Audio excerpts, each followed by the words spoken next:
بسمع كتير قوي وبشوف أسئلة كتير في الكومنتات وفي الجروبس بتاعة الستات، كلهم بيشتكوا من موضوع الغسيل سواء الأبيض أو الألوان، وعندهم مشاكل كتيرة جدا في ازاي ان الغسيل يبقى الألوان زاهية والأبيض نفس الشيء يكون نظيف وأبيض وما فيش فيه أي بقع. في ستات كتيرة محتارة سواء هي المشكلة عندها في الغسالة ولا في المساحيق ولا في خلطة المساحيق ولا في طريقة الغسيل. هجاوبكم على كل الأسئلة دي وهنعمل خلطتين للأبيض وللألوان تخلي كل حاجة زي الفل. دلوقتي هنعمل الخلطة بتاعة الألوان. قبل أي حاجة لو عندك أي بقعة صعبة في الأول خالص، أول ما البقعة دي تحصل حطي عليها كلوركس للألوان. هتجيبي الهدوم بتاعة الألوان بتاعتك الألوان الفواتح مش الغوامق ولا الأبيض. هتحطي الألوان كلها في قلب الغسالة وهتحطي مسحوق الألوان سواء باودر أو جل، هتحطي بيكنج صودا، ملح ليمون، وهتحطي فانيش للألوان، وهتحطي كلوركس للألوان. انت ممكن الباودر كله تجمعيه على بعض، يعني تحطي مسحوق الألوان عليه البيكنج صودا وعليه الملح الليمون، ولو الفانيش عندك الباودر مش الليكويد يبقى هتحطي عليه كمان الفانيش الباودر، ودي تبقى خلطة الألوان.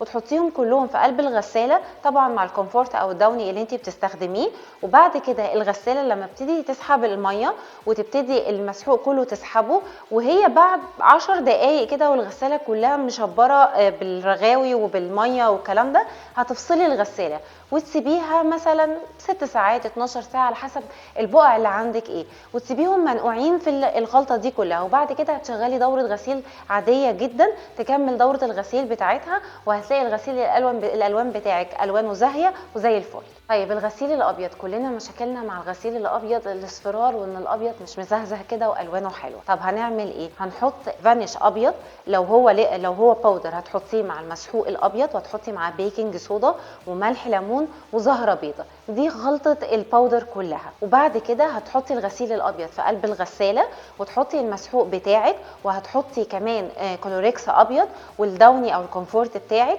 وبرده هنشغل الغساله تسحب الميه وتسحب المسحوق. وبعد 10 دقايق تقريبا او ربع ساعه من دوره الغسيل والغساله كلها مليانه رغاوي وميه، هتفصلي الغساله وتسيبيها مش اقل من 12 ساعه. وبعد كده تبداي تشغلي دوره الغسيل الطبيعيه بتاعتك وهتلاقي الغسيل زي الفل. غسيل الغوامق اللي هو بقى الاسود والكحلي والبني، ودي مشكلتهم اسهل شويه لان احنا مش هنحتاج كلوركس ولا البقع فيهم بتبقى واضحه ان احنا نقدر يعني نتعب فيها قوي في غسالة. اول حاجه مشكلتنا دايما مع اللون الاسود ان هو بعد غسيله بيبهت. قبل ما تبداي الغسيل بتاعك او حتى قبل ما تلبسيه، هاتي الحاجات الالوان السوداء اللي عندك وحطيها في قلب غساله او في طبق، وحطي فيها ميه وخل، وحطي فيها الالوان السوداء عندك، سيبيها شويه مثلا ساعتين 3. الخل هيخلي اللون الاسود يبقى متماسك اكتر في قلب الهدوم وما يبهتش مع الغسيل. الغسيل الغوامق بقى هنغسله ازاي؟ خلطته بسيطه جدا، هو توني او كومفورت عشان خاطر الريحه، ومسحوق الغوامق. دايما استخدمي مسحوق الغوامق، لا تستخدمي مسحوق الالوان ولا مسحوق الابيض. ومسحوق الغوامق بس، مش هنحتاج معاه اي حاجه تانية ولا هنحتاج حتى ننقع. وبكده احنا وريناكم 3 خلطات و3 طرق لغسيل الهدوم، سواء الابيض عشان يفضل ابيض وناصع، والالوان عشان الالوان تفضل مزهزهه، والغوامق عشان خاطر ما تبهتش الوانها وتفقد الوانها بعد اللبس والغسيل. يا رب تكونوا استفدتوا.